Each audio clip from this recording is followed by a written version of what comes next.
Welcome to our YouTube channel. നമ്മളിന്ന് ഉണ്ടാക്കാൻ പോകുന്നത് പച്ചരിയും കൊണ്ടൊരു ചെമ്മീൻ ഫ്രൈഡ് റൈസ് ആണ്.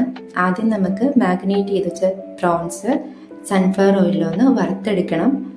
ഇതിലേക്ക് ആവശ്യമായ ഇൻഗ്രീഡിയൻസ് എന്ന് പറയുന്നത് സോയാ സോസ്, മുളക് പൊടി, ഉപ്പ്, കുരുമുളക് പൊടി. ഇതെല്ലാം കൂടി നമ്മളൊരു 30 മിനിറ്റ് പുരട്ടി വെച്ച ശേഷമാണ് വറുത്തെടുക്കേണ്ടത്. അപ്പം ഇത് നന്നായിട്ടൊന്ന് ആയിട്ടുണ്ട്. ഏകദേശം ഒരു പരുവം മതിയാവും. ഒന്നും കൂടി ഒന്ന് ഇളക്കിയിട്ട് മാറ്റി വയ്ക്കാം. അടുത്തതായിട്ട് നമുക്കൊരു പാൻ കൂടെ വെച്ച് സൺഫ്ലവർ ഓയിൽ ഒഴിച്ച് ഇനി പച്ചക്കറികളൊന്ന് വഴറ്റിയെടുക്കണം. ആദ്യം നമുക്ക് വെളുത്തുള്ളി ആഡ് ചെയ്യാം. വെളുത്തുള്ളി നന്നായിട്ടൊന്ന് വഴറ്റി വരുമ്പോൾ ഇഞ്ചിയും കൂടെ ആഡ് ചെയ്ത് ഒന്ന് വഴറ്റിയെടുക്കണം.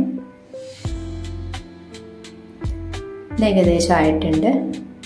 അതിലേക്ക് നമുക്ക് സവാള ചേർക്കണം. സവാള ചേർത്ത് നന്നായിട്ടൊന്ന് വഴറ്റി കൊടുക്കണം. ലാസ്റ്റ് നമുക്ക് പച്ചമുളകാണ് ചേർക്കേണ്ടത്. പച്ചമുളകും കൂടി ഇട്ട് ചെറുതായിട്ടൊന്ന് വഴറ്റിയെടുക്കും. ഇത് ഏകദേശം ആയിട്ടുണ്ട്. ഇതിലേക്ക് നമുക്കിനി ബാക്കി പച്ചക്കറികൾ ആഡ് ചെയ്യണം. ആദ്യം നമുക്ക് ക്യാപ്സിക്കം ആഡ് ചെയ്യാം. ക്യാപ്സിക്കം ഇട്ട് നന്നായിട്ടൊന്ന് ഇളക്കി കൊടുക്കാം. അതിലേക്ക് ക്യാരറ്റ്, ബീൻസ്, ക്യാബേജ്.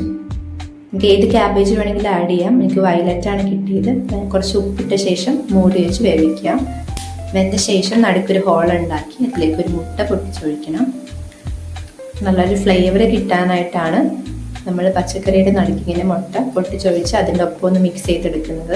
നിങ്ങൾക്ക് സെപ്പറേറ്റ് മുട്ട ചിക്കി വറുത്ത് ആഡ് ചെയ്താലും കുഴപ്പമില്ല. നന്നായിട്ടൊന്ന് ആയിട്ടുണ്ട്. ഇതിന് എല്ലാ പച്ചക്കറിയുടെ ഒപ്പം ഒന്ന് മിക്സ് ആക്കി എടുക്കണം.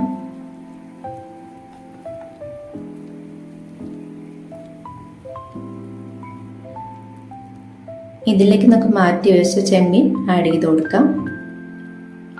ഇനി ഇതെല്ലാം കൂടി ഒന്നും കൂടി നന്നായിട്ടൊന്ന് മിക്സ് ചെയ്തെടുക്കണം.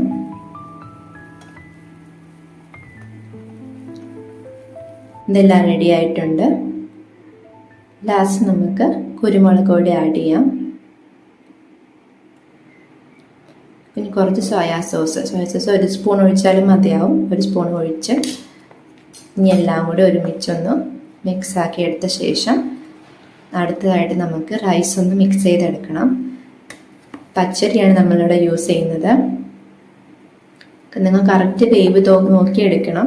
കുറേ വെന്ത് പോയാൽ കുഴഞ്ഞു പോകാൻ ചാൻസ് ഉണ്ട്. അപ്പം എൻ്റെ കറക്റ്റ് ഒരു പാകം നോക്കി എടുത്തിട്ട് എല്ലാം കൂടി ഒന്ന് മിക്സ് ആക്കി എടുക്കാം. അപ്പം ഇത്രയേ ഉള്ളൂ. നമ്മുടെ റൈസ് റെഡി ആയിട്ടുണ്ട്. അപ്പം ആദ്യമായിട്ടാണ് ചാനൽ കാണുന്നതെങ്കിൽ സബ്സ്ക്രൈബ് സപ്പോർട്ട് ചെയ്ത്